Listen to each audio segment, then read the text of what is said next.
Youth Congress മാർച്ചിൽ തലസ്ഥാന നഗരി മണിക്കൂറുകളോളമാണ് യുദ്ധക്കളമായത്. Youth Congress vice president Abin വർക്കിയെ പോലീസ് വളഞ്ഞിട്ട് തല്ലി. തലയ്ക്ക് പരിക്കേറ്റ അബിൻ വർക്കിയെ കെ സുധാകരൻ നേരിട്ടെത്തിയാണ് ആശുപത്രിയിലേക്ക് മാറ്റിയത്. തല്ലിയ എല്ലാ പോലീസുകാരെയും നാട്ടിൽ കാണുമെന്ന് സുധാകരൻ വെല്ലുവിളിച്ചു. പ്രതിഷേധത്തിന്റെ ആദ്യ മണിക്കൂറിൽ സംയമനം പാലിച്ച പോലീസ് പ്രവർത്തകർ പിരിഞ്ഞു പോകുന്നില്ലെന്ന് മനസ്സിലാക്കിയാണ് ലാത്തി വീശിയത്. ഒറ്റയ്ക്ക് കിട്ടിയ അബിൻ വർക്കിയെ പോലീസ് വളഞ്ഞിട്ട് തല്ലി.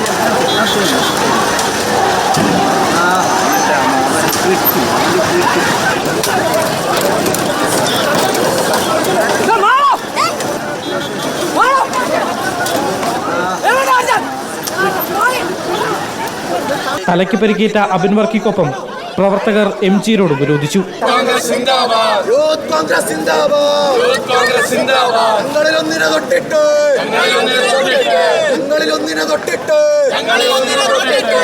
കന്റോൺമെന്റ് SI ജിജു മനഃപൂർവ്വം തലക്കടിച്ചതാണെന്നും അദ്ദേഹത്തെ സമരസ്ഥലത്ത് നിന്ന് മാറ്റണമെന്നും അബിൻ വർക്കി. എൻ്റെ സഹപ്രവർത്തകരെ അടിച്ചത് SI ജിജു ആണ്. അവൻ പാളയം ലോക്കൽ കമ്മിറ്റി അംഗമാണോ എന്ന് എനിക്ക് സംശയമുണ്ട്. അവൻ DYFIക്കാരൻ്റെയും CPMകാരൻ്റെയും കുഴലൂതി എന്നും അവരുടെ കൂടെ കറങ്ങി ഞങ്ങളെ ഉപദ്രവിക്കലാണ് പരിപാടി. ഇവിടെയും ഞങ്ങളുടെ പ്രവർത്തകരെ ആക്രമിച്ചത് അവനാണ് എൻ്റെ തലക്കെട്ടു അടിച്ചത്. പ്രതിഷേധം വഷളായതോടെ KPCC അധ്യക്ഷൻ കെ സുധാകരൻ സമരസ്ഥലത്തേക്ക് നേരിട്ടെത്തി. ഞാൻ വാക്ക് തരുന്നു, മാറ്റലല്ല, അവന് പണി കൊടുക്കും, മാറ്റൽ ഞാനല്ലല്ലോ. സുധാകരന്റെ ഉറപ്പിന്മേലാണ് സമരസ്ഥലത്ത് നിന്നും ആശുപത്രിയിലേക്ക് പോവാൻ അബിൻ വർക്കി സന്നദ്ധനായത്. പ്രതിഷേധത്തിൽ നിരവധി യൂത്ത് കോൺഗ്രസ് പ്രവർത്തകർക്ക് പരിക്കേറ്റിട്ടുണ്ട്. റിപ്പോർട്ടർ, തിരുവനന്തപുരം.